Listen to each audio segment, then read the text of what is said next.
নমস্কার বন্ধুরা। আজ আবার আমি সুতোপাল। আজকে আমার নিউ হেলদি অ্যান্ড টেস্টি চ্যানেলে সবাইকে স্বাগত। আজ আমি একটা পিঠের রেসিপি নিয়ে এসেছি, যেটা মানে কি বলবো, অনেকেই আছেন যারা মেশিনে যে প্যাকেটের চাল গুঁড়ো পাওয়া যায় সেই চাল গুঁড়োতে পিঠে করতে ভয় পান। তো আমি সেখানে একটা জিনিস দেখাবো যে সকলে বলে যে ভেঙে যায়, অনেকে মেশিনের গুঁড়িতে যেটা চালের গুঁড়োটা প্যাকেটে পাওয়া যায় সেটাতে করতে ভয় পান। তো আমি সহজে কি করে করা যায় সেটা দেখাচ্ছি। তো এখানে আমি একটুখানি লাউ সিদ্ধ করে মেখে নিয়েছিলাম। এটা কচি লাউ হলে অনেকে আপনারা কাঁচাতেও করতে পারেন, মিক্সিতে পেস্ট করে নিয়ে কাঁচাতেও করতে পারেন। তো এখানে আমি লাউটা সিদ্ধ করেই নিয়েছি। তো এখানে আমি দিলাম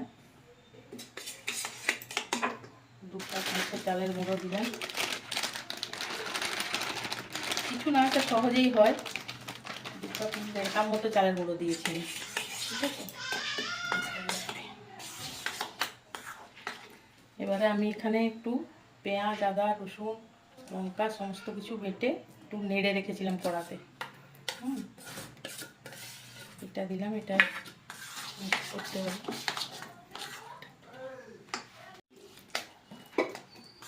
এবার আমি চালের গুঁড়োটার সঙ্গে মিক্স করবো, দিয়ে এটা আমার যাতে সহজে আমি তুলতে পারি সেই জন্য আমি এর সঙ্গে মিক্স করবো একটু খাস্তা বানানোর জন্য। 1 কাপ মতো সুজি দিয়েছি,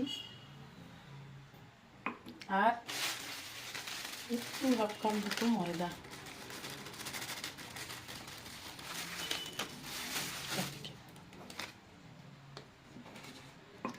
এবার স্বাদের ব্যালেন্স আনার জন্য একটু চিনি, এটা যদিও ঝাল ঝাল হবে, তো অল্প একটু চিনি দিলাম স্বাদের জন্য। আর নুন অল্প দিয়েছি। এইটাকে আমি অল্প জল দিয়ে মাখবো। তো এটা শীতের সময় হলে একটু টেস্টি বেশি হয়, তখন পেঁয়াজ কলি টলি এগুলো মিশানো যায়, ধনে পাতা সবই দেওয়া হয়। তো পেঁয়াজ কলিটাই বেশি ভালো লাগে, ধনে পাতাটা লাউয়ের সঙ্গে ঠিক যায় না। তো এখানে এই মশলাটা একটু ভালো করে একটু ঝাল ঝাল করে তৈরি করতে হবে। আর এটা মেশিনের যে প্যাকেটের যে চাল গুঁড়ো পাওয়া যায়, শুকনো চালের গুঁড়োটা যেটা পাওয়া যায়, সেটাকে মানে এমনিতে পিঠে বানাতে গেলে ভেঙে যায়। তো এই লাউয়ের পিঠে আমার এখন গরমের সময় হয়তো পিঠেটা অনেকে পছন্দ করে না, কিন্তু আমার বাড়িতে লাউয়ের তরকারির চাইতে সকালের পিঠেটাই বেশি পছন্দ করে। তো ওই জন্য আমি মাঝে মাঝেই বানাই। তো আজকে যেহেতু বানাচ্ছিলাম সেই জন্য আমি এটাও একটু ভিডিওতে দেখি, অনেকে তো বলে যে শুকনো চালের গুঁড়োতে পিঠে হয় না, লাউয়ের পিঠে। তো সেখানে আমি একটু বানিয়ে দেখিয়ে দিলাম, যদি কারো কাজে লাগে। তো পিঠেটা কেমন লাগলো আপনাদের জানাবেন। আর না হলে উৎসাহ পেলে শীতের সময়, শীতের দিনে তখন আরও অনেক রকমের পিঠে আমি দেখাতে পারবো, যদি আপনাদের ভালোবাসা পাই।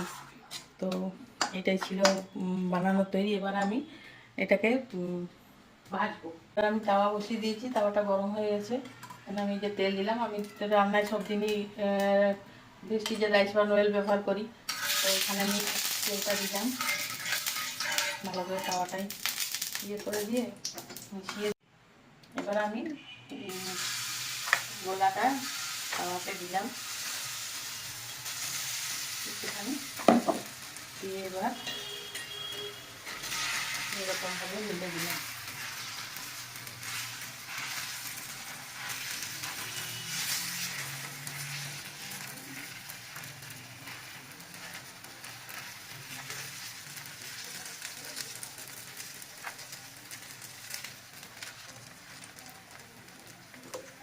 উপর থেকে একটু তেল দিয়ে দিলাম।